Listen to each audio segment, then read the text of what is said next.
제가 신학대학원 2학년 때 설교학 시간에 들었던 한 유명한 설교가 있습니다. 마틴 루터 킹 주니어 목사님이 하신 I have a dream이라고 하는 유명한 설교가 있습니다. 마틴 루터 킹 주니어 목사님 I have a dream이라고 하는 유명한 설교가 있습니다.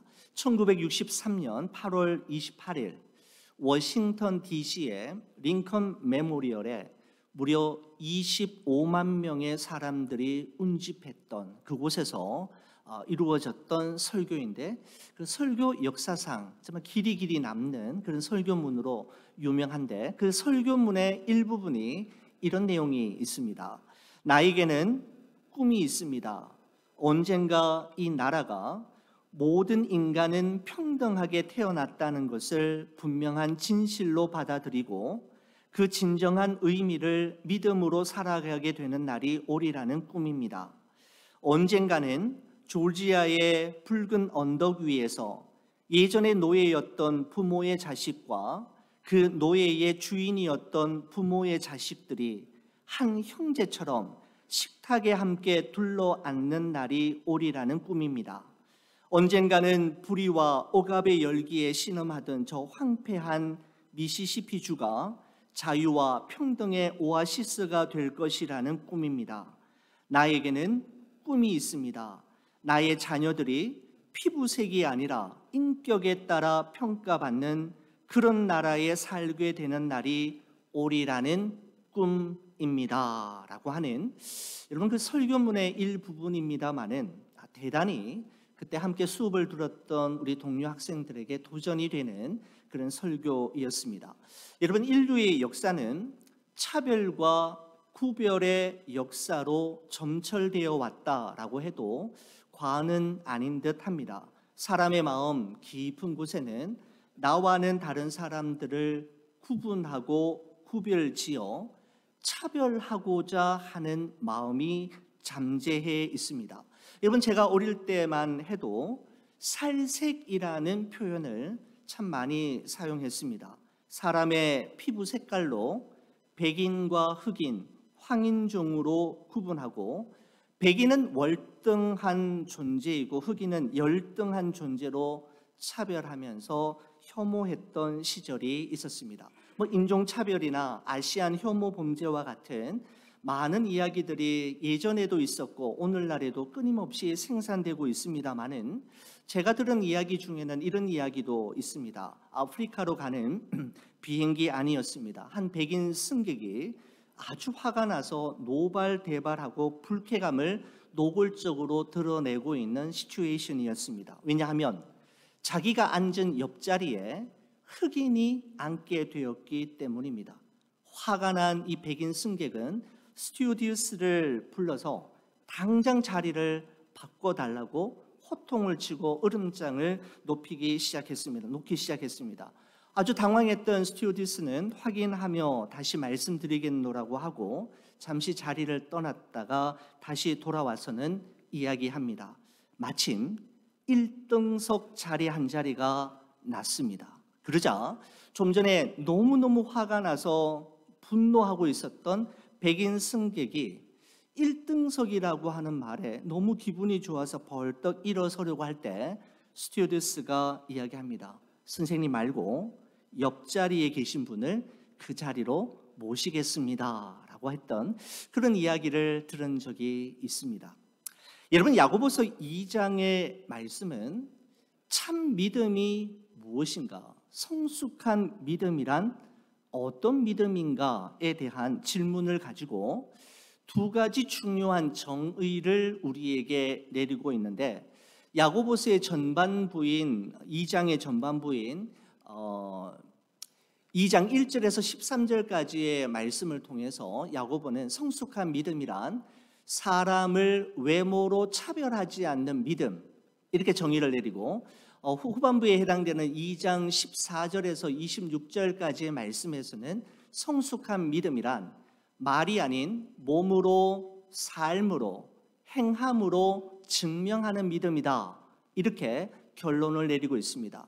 성숙한 믿음이란 무엇을 하지 않는 믿음일 뿐만 아니라 보다 적극적으로 무엇을 하는 믿음으로 정의를 내리고 있는데, 사람을 외모로 차별하지 않는 믿음이 정말 성숙하고 참 믿음이며, 말이 아니라 몸으로 삶으로 행함으로 증명해낼 수 있는 믿음이야말로 정말 성숙한 믿음임을 우리에게 말하고 있는 것이죠. 여러분, 오늘은 여러분과 함께 읽은 이 본문의 말씀을 통해서 사람을 외모로 차별하지 않는 믿음에 대해서 우리가 조금 더 나눠보도록 하겠습니다. 여러분의 성경책 1절의 말씀을 보시면 이와 같은 말씀으로 시작이 됩니다.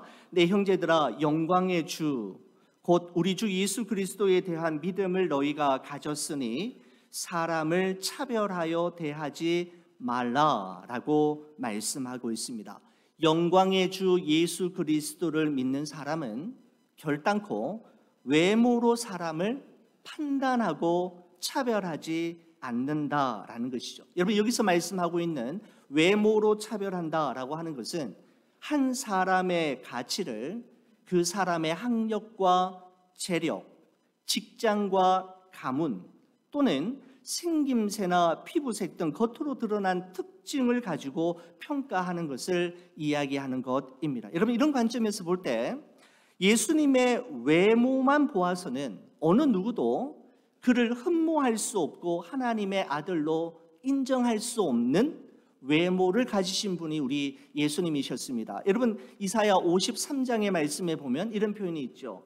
그는 장차 오실 메시아에 대한 예언인데, 그는 주 앞에서 자라나기를 연한 순 같고 마른 땅에서 나온 뿌리 같아서 고운 모양도 없고 풍채도 없은즉 우리가 보기에 흠모할 만한 아름다운 것이 없도다라고 말씀하고 있습니다.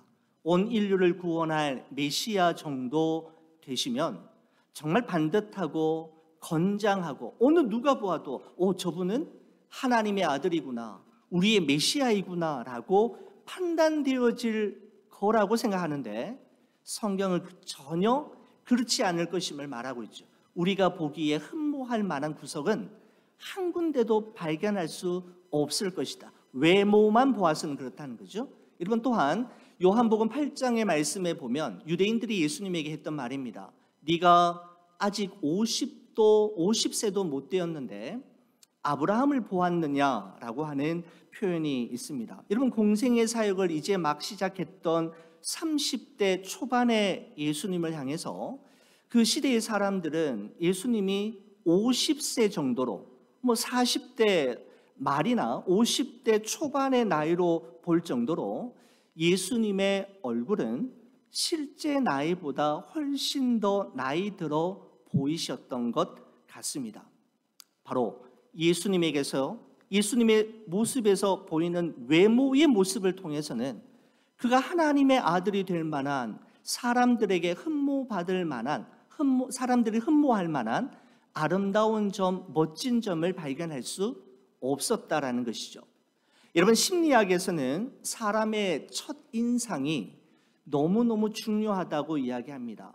사람을 딱 보는 순간에 3초에서 8초 사이, 그 아주 짧은 시간에 그 사람에 대한 평가가 다 결정이 되어지는데, 한 번 각인된 첫 인상은 그 사람을 60번을 만나야 바뀌어질 정도로 사람은 첫 인상을 너무너무 중요하게 생각하고 외모를 상당히 중요한 요건으로 판단하게 된다라고 하는 것을 심리학 그 아티클에서 본 적이 있습니다. 여러분, 이처럼 사람은 첫 인상을 중요하게 생각하고 외모와 겉모습, 생김새를 가지고 판단하고 쉽게 규정짓지만 하나님은 그러시지 않음을 우리에게 말씀하고 있습니다. 사무엘상 16장 7절의 말씀에 보면 이렇게 말씀하고 있죠. 내가 보는 것은 사람과 같지 아니하니 사람은 외모를 보거니와 나 여호와는 중심을 보느니라 라고 말씀하고 있습니다. 역대하에도 이런 말씀이 있습니다. 여호와의 눈은 온 땅을 두루 감찰하사 전심으로 자기에게 향하는 자를 위하여 능력을 베푸시나니 라고 되어 있습니다. 하나님의 관심과 하나님의 시선이 누구에게로 어디에게로 향하는지를 말씀하고 있는데 바로 중심과 전심임을 말씀하고 있는 것이죠. 여러분, 그렇다면 하나님께서 중요하게 보시는 그 사람의 중심과 전심은 무엇을 말하는 걸까요? 여러 가지로 해석할 수 있겠고 그 답을 찾을 수도 있겠습니다만은 저는 이렇게 생각합니다. 마음의 기울기라는 표현을 쓰고 싶습니다. 중심과 전심이란 그 사람의 마음 기울기라는 것이죠. 그 사람의 마음이 누구에게 그리고 어디로 기울어져 있는지, 삶의 구심점을 누구에게 그리고 어디에 두고 있는지, 그리고 그의 시선이 항상 누구를 어디를 향하고 있는지를 하나님은 살피시고 그 사람을 통해 하나님의 뜻을 이루시며 하나님의 마음을 그 사람을 통해 전해주신다라고 하는 의미일 것입니다. 사랑하는 우리 교회 여러분, 요즘 여러분의 마음은 어떻습니까? 여러분의 중심, 여러분의 전심, 여러분의 진심, 여러분의 마음 기울기를 측량하시는 하나님 앞에서 여러분의 마음의 무게는 어떠하시고 마음의 갈피는 어디를 향하고 있습니까?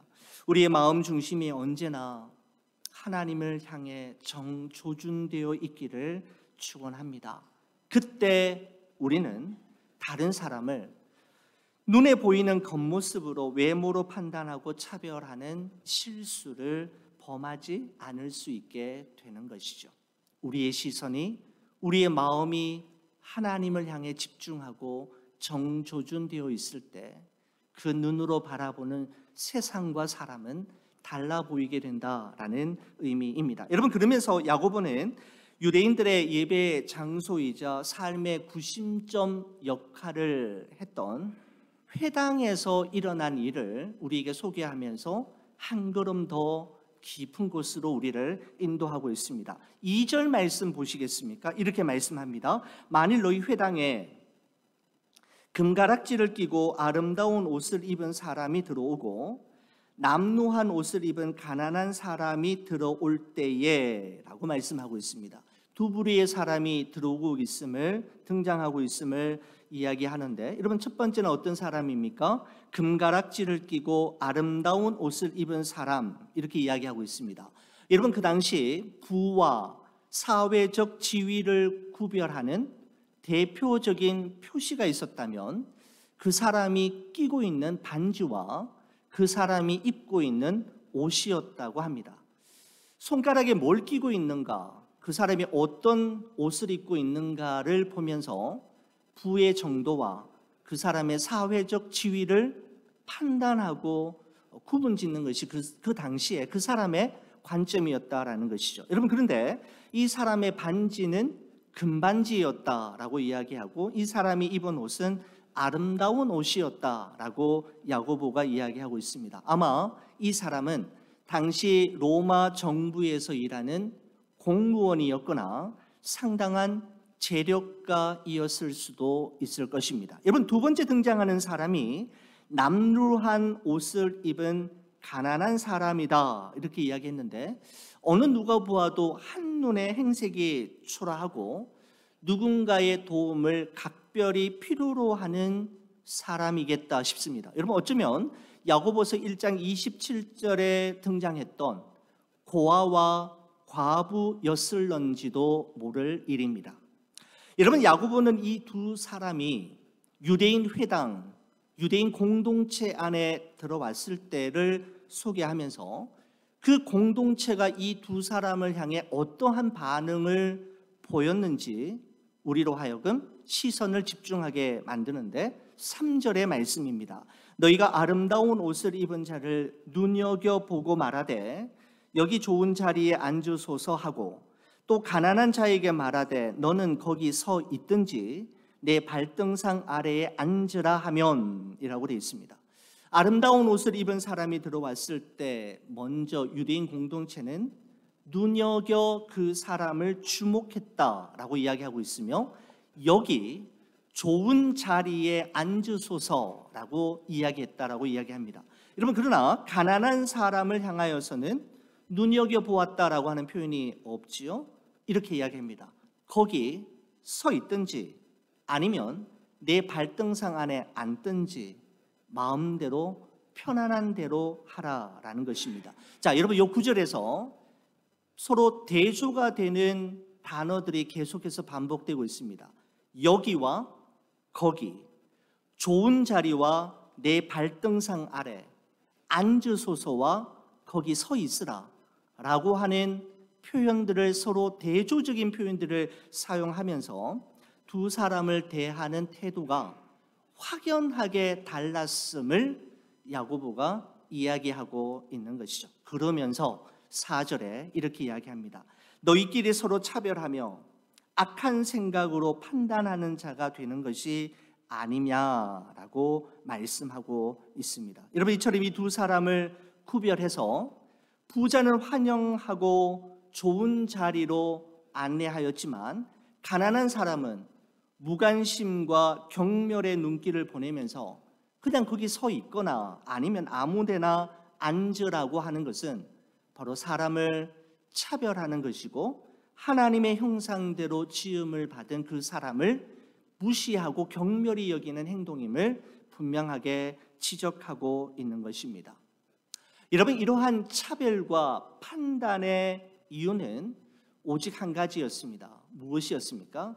외모 때문이었습니다. 한 사람은 가진 것이 많고 왠지 중요해 보이는 사람처럼 보였고, 또 한 사람은 무시해도 함부로 말해도 괜찮은 사람처럼 보였기 때문에 그러한 생각이 그러한 말과 행동으로 이어지게 되었음을 말씀하고 있는 것이죠. 여러분, 이처럼 외모를 보고 사람을 차별하고 판단하는 것은 영광의 주 예수 그리스도를 믿는 사람이 결단코 해서는 안 되는 아주 중한 죄임을 바로 이 야고보가 우리에게 말씀하고 있는 것이죠. 여러분, 외모로 모든 것을 판단하는 세상의 기준으로 볼 때 예수님은 가장 미련한 방법으로 자신이 하나님의 아들이심을 증명하셨는데, 바로 그것이 무엇이었습니까? 바로 십자가이었습니다. 여러분, 십자가형을 직접 집행했던 이방인 백부장이 십자가에 달리신 예수님을 바라보며 했던 말이죠. 이 사람은 진실로 하나님의 아들이었도다. 여러분, 이 고백이 지금 어디에서 이루어지고 있는 고백입니까? 여러분, 예수님이 영광스러운 변화산 위에서, 정말 어느 누가 보아도 이 변화산 위에 나타나신 예수님의 모습을 보면서는 이분은 정말 하나님의 아들이고 우리의 구세주로 확인이 너무나도 쉬운 그런 상황이 아니라, 가장 참혹한 십자가 아래에서 이 고백이 이루어졌다라고 하는 사실은 우리에게 주는 교훈이 분명히 있습니다. 여러분, 이보다 더 큰 역설과 반전이 어디에 있습니까?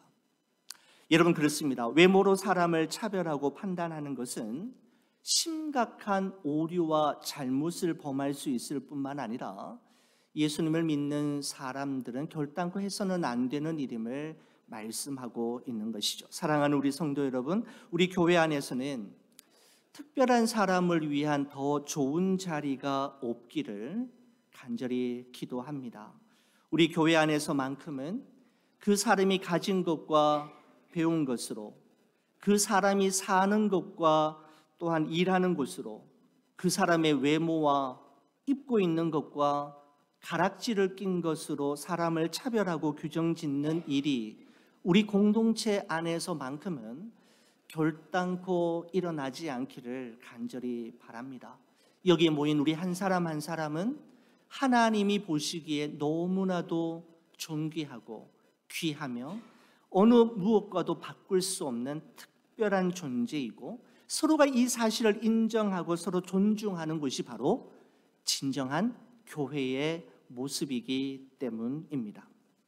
여러분, 이어서 여러분 5절에서 11절까지 말씀은 사람을 외모로 차별하는 것이 여러분 왜 악하고 잘못된 것인지를 두 가지를 예로 들어 우리에게 설명하고 있는데, 첫 번째 야고보는 이렇게 이야기합니다. 왜 사람을 외모로 차별하는 것이 안 되는가? 왜 잘못된 것인가? 그것은 하나님께서 사람을 외모로 판단하시지 않기 때문이다라고 이야기합니다. 어쩌면 당연한 말씀일 수 있겠습니다만은 하나님이 외모로 사람을 규정짓지 않으시기 때문에 우리 그리스도인들도 외모와 생김새와 그가 가진 것과 그가 사는 곳으로 그 사람의 가치를 규정지어서는 안 된다라는 것입니다. 여러분, 여기서 우리가 오해하지 마셔야 할 것이 있다라고 생각이 됩니다. 우리 하나님은 가난한 자는 사랑하시고 가난한 자는 무조건 선택하시지만,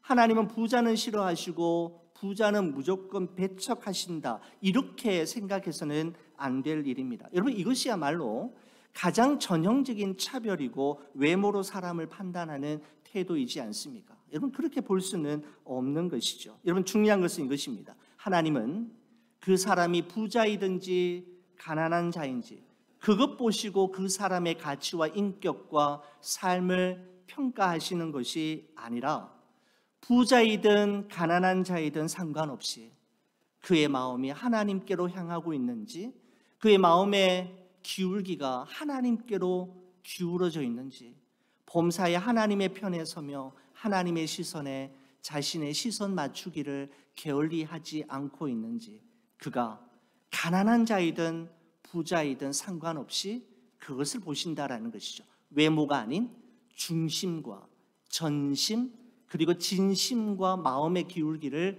보시고 하나님은 판단하시는 분이시기 때문이라는 것입니다. 여러분, 두 번째는 왜 사람을 악으로 차별하는 것이 왜 악하고 잘못된 것인가 하면, 이 야고보는 이야기하기를 여러분 그런 태도가 형제를 사랑하라는 계명에 어긋나기 때문이다라고 말씀하고 있습니다. 여러분, 또 당연한 말씀인 것 같아요. 여러분, 말씀 8절에서 9절의 말씀 한번 보시겠습니까? 너희가 만일 성경에 기록된 대로 내 이웃 사랑하기를 내 몸과 같이 하라 하신 최고의 법을 지키면 잘하는 것이거니와, 만일 너희가 사람을 차별하여 대하면 죄를 짓는 것이니 율법이 너희는 범법자로 정죄하리라 라고 말씀하고 있습니다.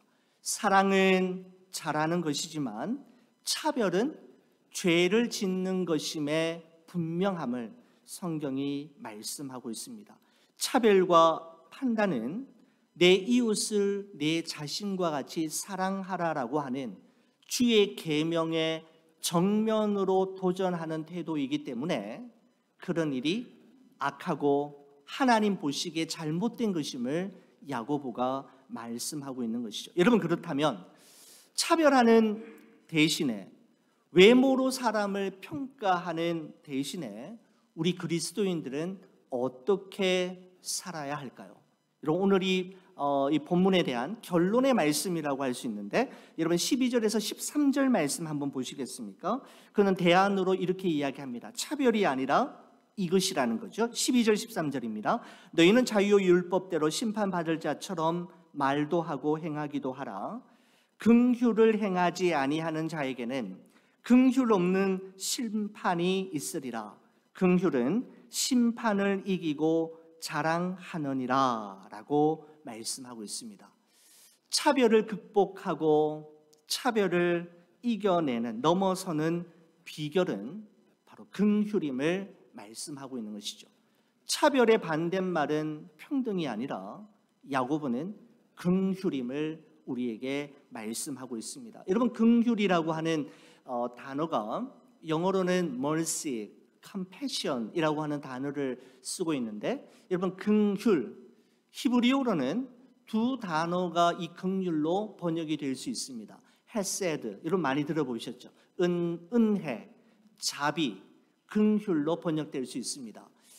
여러분, 그런데 헤세드와 라하밈이라고 하는 단어도 하나 더 나오는데, 여러분 헤세드라고 이야기할 때는 어떤 그런 성격이 있느냐면 아버지의 사랑, 사랑도 사랑인데 아버지의 사랑, 은혜인데 아버지의 은혜, 이럴 때 헤세드의 의미를 사용합니다. 언약적 사랑, 아버지의 사랑, 부성애를 이야기할 때는 헤세드를 쓰고요. 라하밈이라고 하는 또 하나의 단어가 긍휼이라는 단어로 번역이 될 수가 있는데 바로 어머니의 사랑이죠. 따뜻하고 자애로우시고 부드러운 사랑을 이야기할 때는 라하밈이라고 하는 단어를 쓴다는 겁니다. 여러분, 그런데 이 라하밈이라고 하는 단어에는 또 하나의 의미가 있는데 어머니의 자궁을 라하밈이라고 하는 단어를 씁니다. 여러분, 거기 자궁 보시면은 여러분 한자어로 아기의 궁궐, 자녀의 궁궐이라고 할 수가 있죠. 여러분, 왕이 사는 곳이 궁궐인데 여러분, 정말 지혜로운 옛날 우리 현인들은 아기들이 머무는 궁궐을 자궁이라고 이렇게 표현하는 것이 참 재미있게 저에게는 다가왔습니다. 여러분, 어린 아기 태아에게 있어서 가장 안전하고 완전하며 평안하고 외부의 위험이나 공격이 없는 가장 안전한 곳이 어디이겠습니까? 태아에게 있어서는 어머니의 자궁 뱃속이죠. 여러분, 이 세상에 존재하는 모든 인간은 어머니의 자궁에서 아낌없는 사랑과 조건 없는 긍휼을 가지고 이 세상에 태어나게 되었습니다. 여러분, 그래서 사람들의 마음 속에는 불쌍한 사람들에 대한 연민의 마음과 불쌍하고 누군가의 도움이 특별히 있어야겠다라는 사람들에 대한 불쌍히 여기는 마음, 돕고자 하는 마음들이 우리 마음 속에 다 있는데 바로 어머니의 그 자궁, 그 안에서 조건 없는 긍휼과 또한 이유 없는 사랑, 아낌없는 사랑을 경험한 채 우리가 이 세상에 태어났기 때문입니다. 여러분, 그렇습니다. 생존 경쟁과 약육 강식이 살벌한 그 시스템으로 운영되는 이민사회 이 세상을 사람이 살만한 세상으로 바꾸는 부드러운 힘, 사람을 사람답게 하고 성도를 성도답게 하는 따뜻한 힘은 바로 긍휼이 여기는 마음이라고 할 수가 있는 것이죠.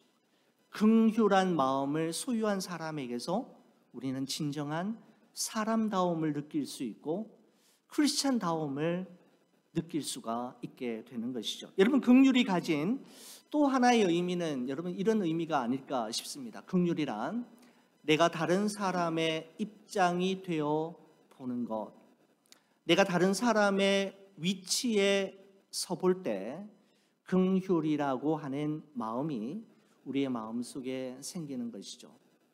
여러분, 한국에서 청년부 사역을 할 때 그 청년부에 빠짐없이 나오는 휠체어를 탄 청년 내외가 있었습니다. 그 부부가 모두 다 휠체어를 탔는데 그 청년이 했던 말이 생각이 났습니다. 목사님, 휠체어에서 보이는 세상은 목사님처럼 자유롭게 두 발로 다니면서 보이는 세상과 다릅니다. 어디에서 보느냐에 따라서 그 세상이 다르게 보이는데 휠체어에서 보이는 세상은 또 다른 세상이 있습니다라고 했던, 그러니까 그 사람의 입장이 되어보지 못하고 그 사람의 위치에 서보지 않으면 결단코 발견할 수 없는 그러한 메시지가 있다라는 것이죠. 근데 여러분, 다른 사람의 입장을 넘어서서 그 입장에 서고 그 위치에 서보는 것을 넘어서서 직접 그 사람이 되었던 분이 계십니다. 바로 누구십니까? 바로 예수님이시지 않습니까? 죄가 하나도 없으신 예수님께서는 우리의 입장이 되실 뿐만 아니라 우리 자신이 되어주신 사건이 바로 성육신 사건이었고 우리를 대신하여 죽기까지 하셨던 사건이 바로 십자가 사건이었습니다. 여러분, 앞서 차별을 극복하고 넘어서는 비결이 긍휼이라고 말씀을 드렸습니다. 예수님이 죄인인 우리를 차별하여 외면하여 버리신 것이 아니라 우리를 용서하시고 조건 없이 받아들이심으로 말미암아 죄인인 우리는 하나님의 긍휼하심으로 말미암아 하나님의 자녀가 되는 영광을 누리게 되었던 것입니다. 바로 예수 그리스도의 긍휼하심이 있었기 때문에 여러분과 저는 지금 이 자리에서 하나님을 예배하는 자가 될 수 있었던 것이죠. 그렇습니다. 우리 모두는 예수님으로부터 긍휼을 받은 존재일 뿐만 아니라 이제는 누군가에게 그 긍휼을 베풀어 주며 살아야 할 사명자라는 사실을 우리는 또한 기억해야 합니다. 왜냐하면 이 세상에는 긍휼이 필요 없을 만큼 완전한 인생은 아무도 없기 때문입니다. 저는 우리 교회가 이제 설립 4주년을 한 주 앞둔 이 시점에서 우리가 이 야고보서의 말씀을 우리에게 주시면서 우리 성도들에게 우리 교회에 바라시는 하나님의 마음이 무엇일까라고 하는 생각이 말씀을 준비하는 내내 들었습니다. 우리 교회가 긍휼을 베푸는 교회, 긍휼한 마음으로 성도들을 보담고 서로 사랑하고 용서하고 용납하며 나와 다른 사람을 배제하고 배척하는 것이 아니라 품고 포용함으로 하나님의 마음을 읽는 교회가 되기를 원하시는 주님의 마음을 읽을 수가 있었습니다. 사랑하는 우리 교회 여러분, 사람을 외모로 차별하는 것이 아니라 예수 그리스도께서 우리에게 먼저 보여주신 그 긍휼의 마음으로 다른 사람을 바라보고 품고 안음으로 성령의 하나 되게 하심을 힘써 지킬 뿐만 아니라 우리를 통해 하나님께서 이루어 가실 선하시고 기뻐하시고 온전하신 뜻이 무엇인지를 분별하고 그것을 이루어 나가는 우리 좋은 비전 교회가 되기를 주님의 이름으로 간절히 축원을 드립니다.